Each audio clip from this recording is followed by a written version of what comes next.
tatay at ayaw sumama ng mga bagets. Medyo mainit kasi.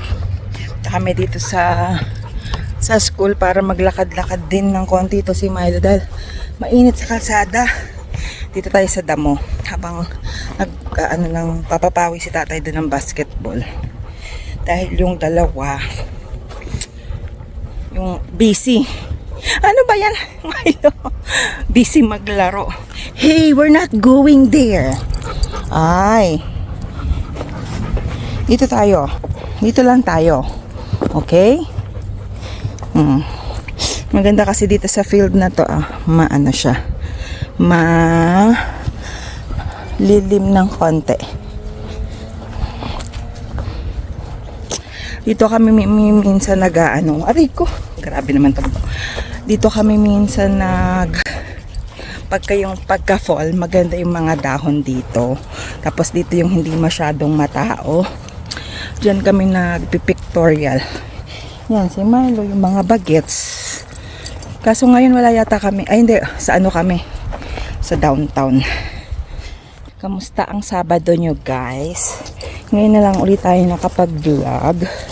At maraming kaganapan. Ngayon na lang ulit nakapag-YouTube. Mas madalas kasi ako sa ngayon. Sa Facebook. Busy sa ating business. So, doon tayo madalas. Doon nyo ako madalas makikita. Pero tuloy pa rin tayo sa mga everyday life, syempre. Hindi lang tayo nakakapag long form ng madalas ngayon. Pero, babalik din tayo dyan. Ano ba yan, Milo? Jesus Kino. Ayan, ang sarap ng hangin dito. Yan ang ating pinagkakaabalahan. So, tapos yung hindi naman kami masyadong ay actually lumabas kami ng mga bagets nung nakaraan. Hindi naman ako nakapag-vlog, masyado kaming nag-enjoy, di ba? Kami,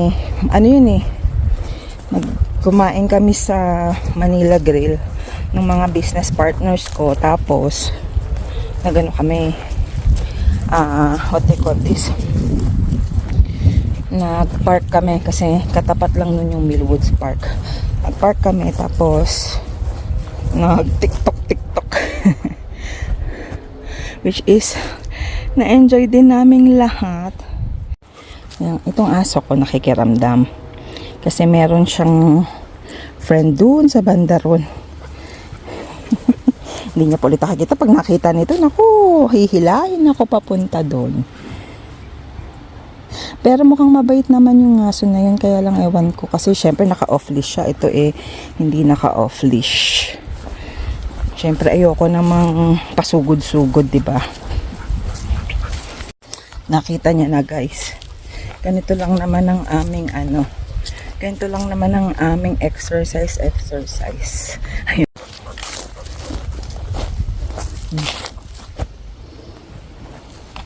Yan ang lili mo.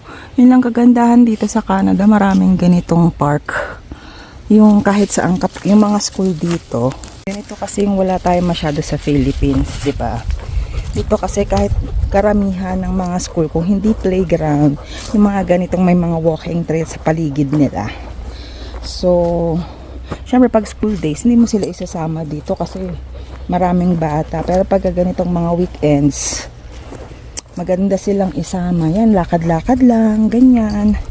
Maglaro kayo dyan, ng mga bagets, which is, for today, ayaw nilang sumama kasi bago nagyakag ang ama, meron na silang plano. So, dito tayo, merong tao. Na, let's go.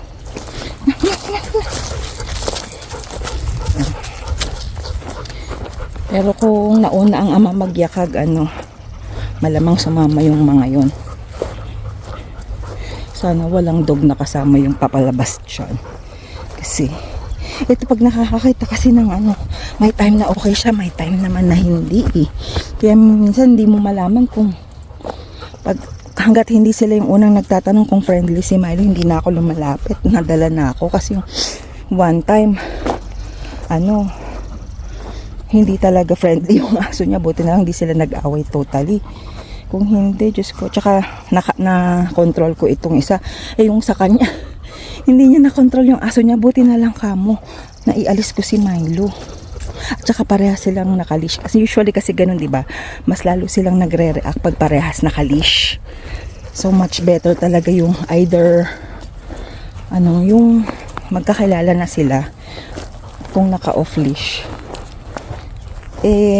Aaminin ko hindi talaga to yung recall nito. Minsan okay, minsan hindi eh. Madalas pala hindi.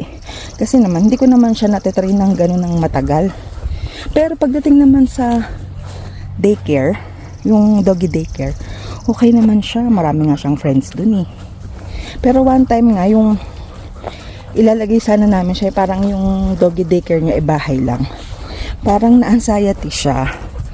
Umihi daw siya ng 4 times. Siguro naalala niya kasi, di ba, foster to. Yung foster, bago namin siya inadapt, yung foster yung nagdala. Siyempre, dinala sa bahay, tapos hindi na binalikan. Baka ako, ganun yung iniisip niya, hindi ko na siya babalikan. Nung nakita niya ako, first time, talagang sama siya kagad. Pag nandun kami sa doggy daycare sa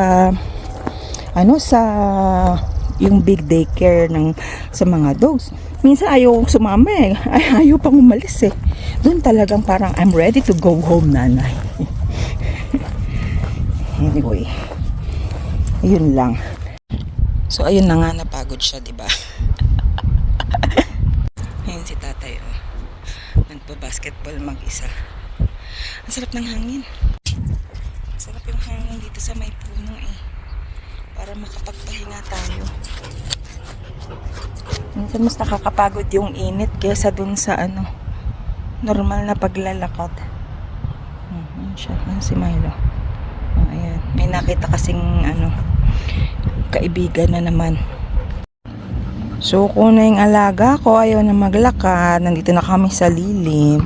Si tatay na lang yung nandun. Naglalaro. Antay-antay na lang tayo dito. Parang na? Oh, baka maihian niya yung niya. Leash. Milo! Nako. The next day. Hello guys. Magde-date kami ni tatay. Tsaka, punta kami kay Kuya Alan.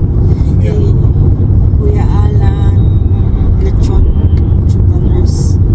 At nagka-crave daw itong katabi ko na cholesterol. Oh no! Sino ba nagyakag doon? Ako ba? See what I mean? Ayan. Kaya dadayo kami. First time namin pupunta doon para matikman natin ang kanilang ipinagmamalaking lasyon. So let's see how it goes. This is it, pansit. Ha? Lechong babi, oh. Ano? Lechong babi. Tsaka yung Tingnan mo naman siya. Hey! Doon ka! Masarap din sa'yo. yung salsa. Ayan, hino. Naligo ka na? Doon. No. Good job. Kuya! I just get rice and that. Ayaw, Mimo. Lechon na sauce. Soy sauce. Sarsa. At saka yung manok. Ay, manok. Ano ba ito, tata? Sarsa ng lechon. Saan ba? Ito. Ayan ba yun? Ewan ko. Ito. Ay, hindi. Ito pala yung bopis. Magkakamukha na kasi Ano sila. ka sarsa itong lechon? Tapos yan, di ba mo sarsa rin? Oo, sarsa lahat. Ano ba ito? Ayaw mong pagbukas. Guys, ayaw magpabukas. Kain tayong maraming gulay. Pampahaba ng buhay. Chusera. Ay, ba't ang layo? Ano kakain dyan? Ewan ko. Talaga? Kuha tayo ng kutsara. Kain tayo, guys. Guys. Jai, let's eat! No, thank you. Wala na naman siya. Hindi ko alam kung saan siya. Ang bango ah! Amoy utot.